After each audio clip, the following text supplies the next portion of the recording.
Hello, I'm Professor Afshar at Glendale Community College. This is Physics 101, Lecture 36. In this lecture, we'll discuss center of mass. This topic is covered in Chapter 9 of our textbook by Surway and Jewett. Throughout this semester, you may have noticed that we have often replaced a complicated object, like an airplane, by a single point, and then we proceeded to analyze the forces that act on that point.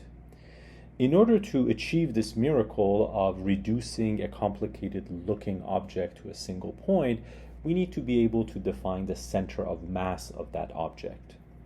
Roughly speaking, the center of mass of an object is where the mass appears to be concentrated. So it's either where most of the mass is concentrated, or it is the average location of most of the mass of an object. A little more precisely, this is how we calculate the center of mass for n-point particles. So imagine any kind of a system you want. It could be one atom, could be 100 atoms, or it could be all the atoms in a chair or a table or an airplane. The point is, if we have n-point particles with a total mass m, the location or the position of the center of mass is equal to the sum of the individual masses times the individual positions, that divided by the total mass. So this is a rather complicated formula, but it's basically telling us that if we have a collection of particles and we know the mass of each individual particle and its position, we can essentially multiply the masses and the positions, add those together for all n particles, and divide by the total mass. Now notice we're talking about the position of the center of mass. So what we're really talking about is the x and the y coordinate of the center of mass. So this equation here, this vector equation, really is two equations, one for x and one for y. In general, you'll have to calculate the x and y coordinates of the center of mass separately. If you want to calculate the x coordinate of the center of mass of an object or a collection of particles, you basically have to look at each individual component or individual particle, figure out its mass and figure out its x coordinate, multiply those together, add them all up, and then divide by the total mass. Notice in this context, big M is the total mass of the system, whereas little m is the mass of the individual components of the system. You would use a similar formula for the y coordinate of the center of mass, except you would want to include the y coordinates of the individual particles in your formula. This formula might look familiar to you if you've ever studied averages in a statistics course. It turns out this formula is essentially the weighted average position of all the particles that constitute a system of particles. Using the center of mass formula requires a fair amount of practice. So let's begin with a simple practice problem. Consider 2-point masses m1 and m2 as shown below. Where is the center of mass? This is really the most basic, simplest center of mass problem you could get. We have two masses. Each one has its mass concentrated at a single point. The masses are given to us as 2 kilograms and 4 kilograms, and we want to know on average where is the total mass concentrated. Your intuition should suggest to you that the average location of these two should be somewhere in between these two along the x-axis. Your first guess might be to say that, well, if one of them is here and the other one is here, then the average location of these two must be right in the middle at this location over here. Note, however, that m2 is heavier than m1. It's 4 kilograms versus 2 kilograms. So it tends to dominate the mass distribution. In other words, the average location of the mass must be a little bit closer to m2 because it's the heavier one. If you don't have that kind of an intuition, don't worry, just learn how to do the calculation. We can do the calculation in 3 steps as follows. First, find the coordinates of each mass. Coordinates of mass 1 can be read from this grid here as 3, 0, And for mass 2, the coordinates are 7, 0. Next, calculate the total mass, which means take all the individual particles, add them up together. We find the total mass is 6 kilograms in this case. And now we're ready to do the calculation. The x-coordinate of the center of mass is going to be mass of 1, that's 2 kilograms, times the x-coordinate of 1, that's 3, plus mass of 2, which is 4 kilograms, times the x-coordinate of the second one, which is 7. Divide all of that by the total mass, which is 6 kilograms, and you find that the x-coordinate is 5.667 meters.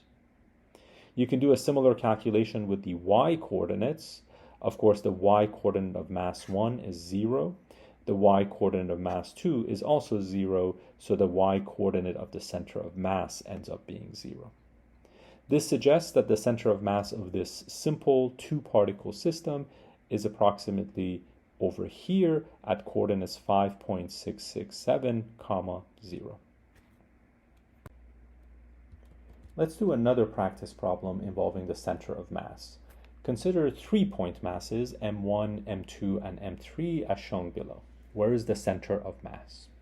So we have 3-point particles. Each one has its own mass concentrated at a single point, but we now want to calculate the average location of these 3 particles. More precisely, we want to calculate the average location weighted by the mass of the particles. What that means is that the more massive particles are going to have a greater influence on the averaging process. Your intuition should suggest to you that the center of mass of the system should be somewhere in this region here, roughly inside the triangle that is defined by these 3 points as the vertices of that triangle. If you don't have that kind of an intuition, it's okay. You simply have to learn how to do the calculation. Once again, we proceed in 3 steps. First, we write down the coordinates for each particle. Particle 1 is located at 3, 0. Particle 2 is located at 7, 0. And the coordinates of particle 3 are 9, 5. We calculate the total mass of the system. So 2 plus 4 plus 6 gives us 12 kilograms. And now we use the center of mass formula. We have to do this separately for x and y. For the x-coordinate of the center of mass, we will use the x-coordinates of the individual particles. So we'll use 3, 7, and 9. And we find that the x-coordinate of the center of mass is approximately 7.3 meters. We can also calculate the y-coordinate of the center of mass of the system.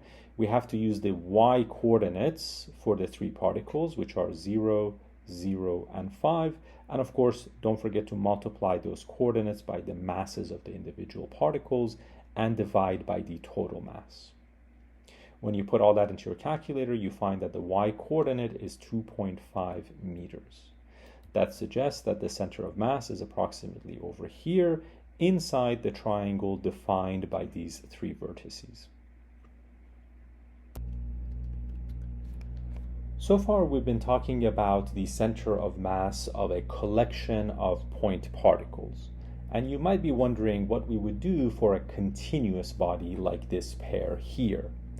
Of course, in some limit, even a pair can be viewed as a collection of particles. If we were to look at each individual electron and proton and atom of this pair, it would really be just a collection of point particles. And in principle, we could use the same equations, although that would not be a very practical approach. For continuous bodies like this pair here, a more practical approach is to divide the body into many small pieces. How many small pieces should we use? Well, the more, the better. If we use 10 pieces, we'll get a very rough approximation of the center of mass. If we use 1,000 pieces, we'll get a better approximation. If we use 1,000,000 pieces, we'll get a really good approximation. And in the limit, as the number of pieces approaches infinity, our approximation approaches the exact answer, the exact location of the center of mass of this continuous body. Once you've divided the object into many small pieces, you have to adopt a coordinate system and figure out the coordinates of each piece. So you might say, Piece 1 has coordinates r1, piece 2 has coordinates r2, piece 3 has coordinates r sub 3. In general, the ith piece would have coordinates r sub I. And of course, remember that these coordinates would correspond to an x coordinate and a y coordinate and possibly a z coordinate. Once you've done this, you can now proceed to calculate the center of mass using the formula that we've been using all along. For each piece, figure out its mass, multiply it by its position, add all of those together, and divide by the total mass. Of course, to get a good answer, you would want to use many pieces. Ideally, you would want to take infinitely many pieces. And of course, as you divide the pair into many more pieces, you're making the mass of each individual piece smaller. So taking the limit as the number of pieces goes to infinity is equivalent to taking the limit as the masses, the individual masses, the mass of the ith piece goes to 0. Now, from your calculus class, you might remember that when you take the limit of a summation as the summand goes to 0, what you get is an integral. So this limit can be replaced as 1 over m times the integral of r dm, where dm is an infinitesimal mass. It's the mass of one of these pieces in the limit as these pieces become really small.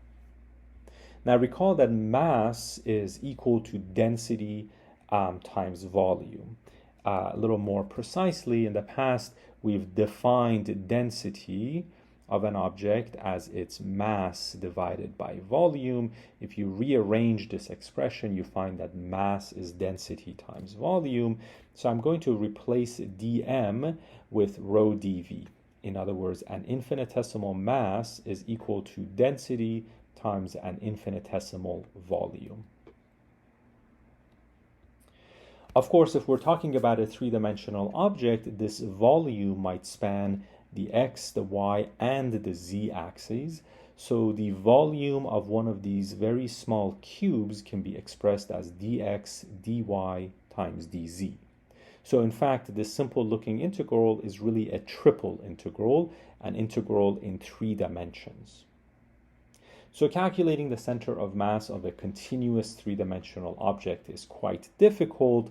I want you to understand the concept of it, but I promise not to give you any triple integrals on the exam. I recognize that not all of you have taken multivariable calculus, so this expression here might not make sense to everyone, but the concept of dividing a complicated object into simpler pieces in order to find the center of mass should be familiar to you.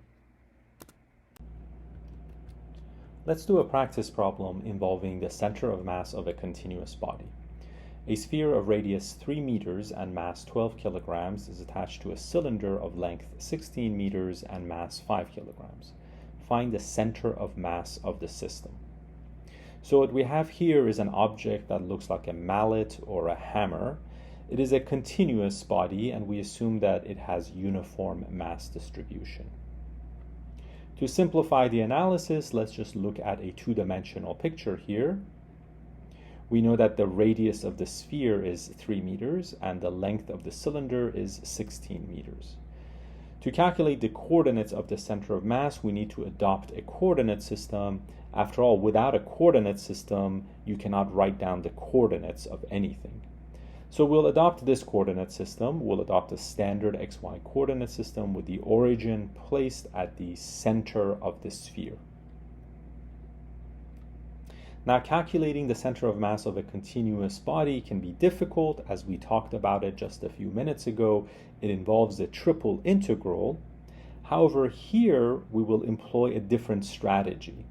We will recognize the fact that for each simple component, the center of mass coincides with the geometric center. So for a sphere of uniform density, its center of mass is simply the geometric center of the sphere. Similarly, for a cylinder, its center of mass is simply the midpoint or the center of the cylinder. So what we're going to do is reduce each one of these simple shapes into its center of mass. will reduce the mass of the sphere to a single point concentrated at its center. That would have coordinates 0, 0. And we would reduce or simplify the entire cylinder into a single point. So all of the mass of the cylinder is now concentrated here. And this point corresponds to the center of the cylinder. Note that the center of the cylinder is here. The cylinder is 16 meters long. So this distance here would be 8. And of course, we have the radius of the sphere. So the coordinates of this point would be 0, 11. Now we have taken a continuous body and we have reduced it to 2-point particles. We know the mass of each one, so we can now proceed to calculate the center of mass of these 2-point particles. In a sense, we're calculating the center of mass of these centers of mass. To do that, we use our usual formula. The x-coordinate of the center of mass is simply the mass of the first point times its coordinate, plus mass of the second point times its x-coordinate. Put all of that into your calculator, divide by the total mass, and you'll get 0. Doing a similar calculation for the y-coordinate suggests that the y center of mass is located at coordinates 3.235. That means that the center of mass of the whole system is somewhere around over here. Notice it's near the bottom of the cylinder, closer to the sphere, because the sphere in this particular problem is the heavier object. It dominates the mass. Most of the mass is concentrated in the sphere, so we expect the center of mass to be closer to the sphere, exactly as we have found here. You might be wondering why we spend so much time calculating the center of mass. There are several reasons why the center of mass is extremely important, but probably the most important reason is that we want to study the motion or behavior of extended bodies with many particles subject to many forces. By an extended body, I mean something that cannot easily be reduced to a single point. Something that has arms and legs, something that has extensions in space. It turns out when you're talking about such an object, like for example a chair or an airplane, the behavior of individual pieces or particles of that object might be complicated, but the behavior of the center of mass is simple.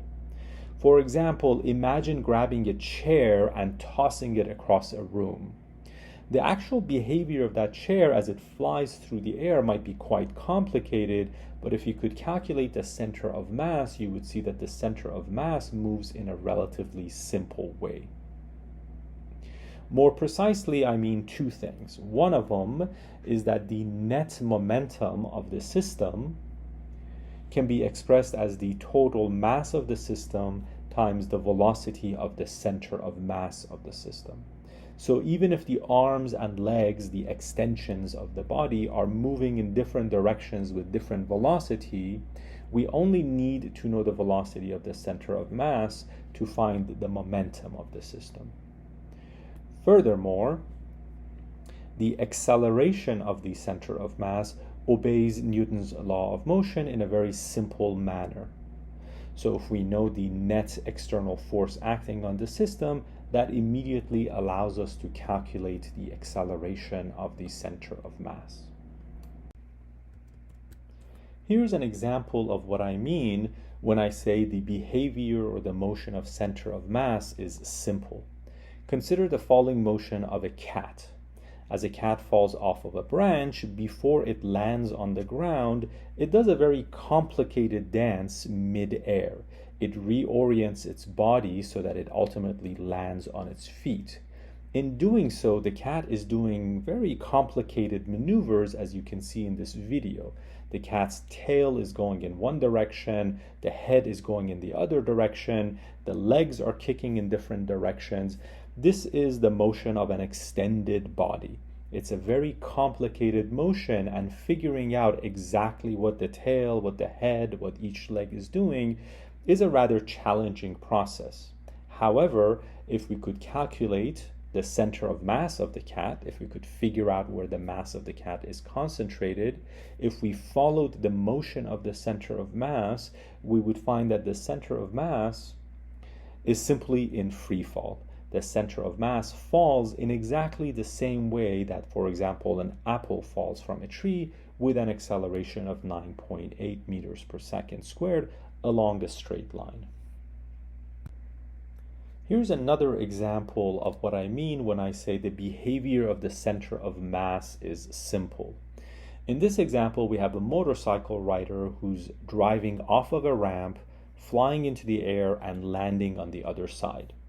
Notice that as the driver is flying through the air, he's performing various stunts. He's kicking up his legs. One leg is going in one direction, the other leg is going in the other direction. His hip is turning, his head is turning, and of course the wheels of the motorcycle might also be turning. So individual pieces or components of this system are doing very complicated things. Each leg, for example, has its own velocity going in its own direction. However, if we figured out the center of mass of the system and followed the center of mass through the air, we would find that the resulting motion is simple parabolic motion. The center of mass acts like a simple projectile, and we can use our kinematics equations to figure out where the center of mass will be after a certain amount of time, for example. Another virtue of the center of mass is that it allows us to analyze the effect of gravity on complicated objects in a rather simple manner. So gravity acts on every particle of a large system, but the net effect of gravity is equivalent to gravity acting only on the center of mass. For example, if you're trying to figure out the effect of gravity on the Leaning Tower of Pisa, for example, if you want to know whether the tower is going to fall over or not, your task would be a complicated one because you have to analyze the force of gravity on every brick and every pillar of this complicated structure. However, if you know where the center of mass of the Leaning Tower of Pisa is, you can simplify your task by saying that gravity, on the average, acts on the center of mass of the Leaning Tower.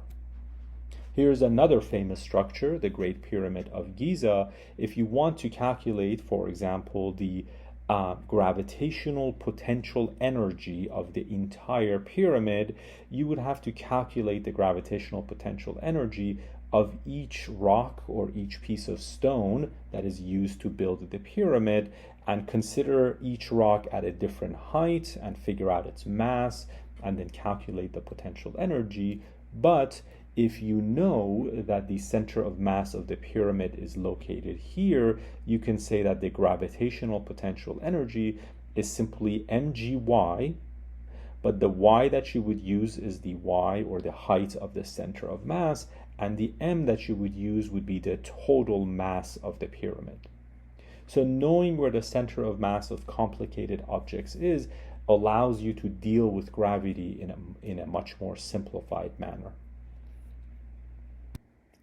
And that's the end of this lecture. Thank you for your attention.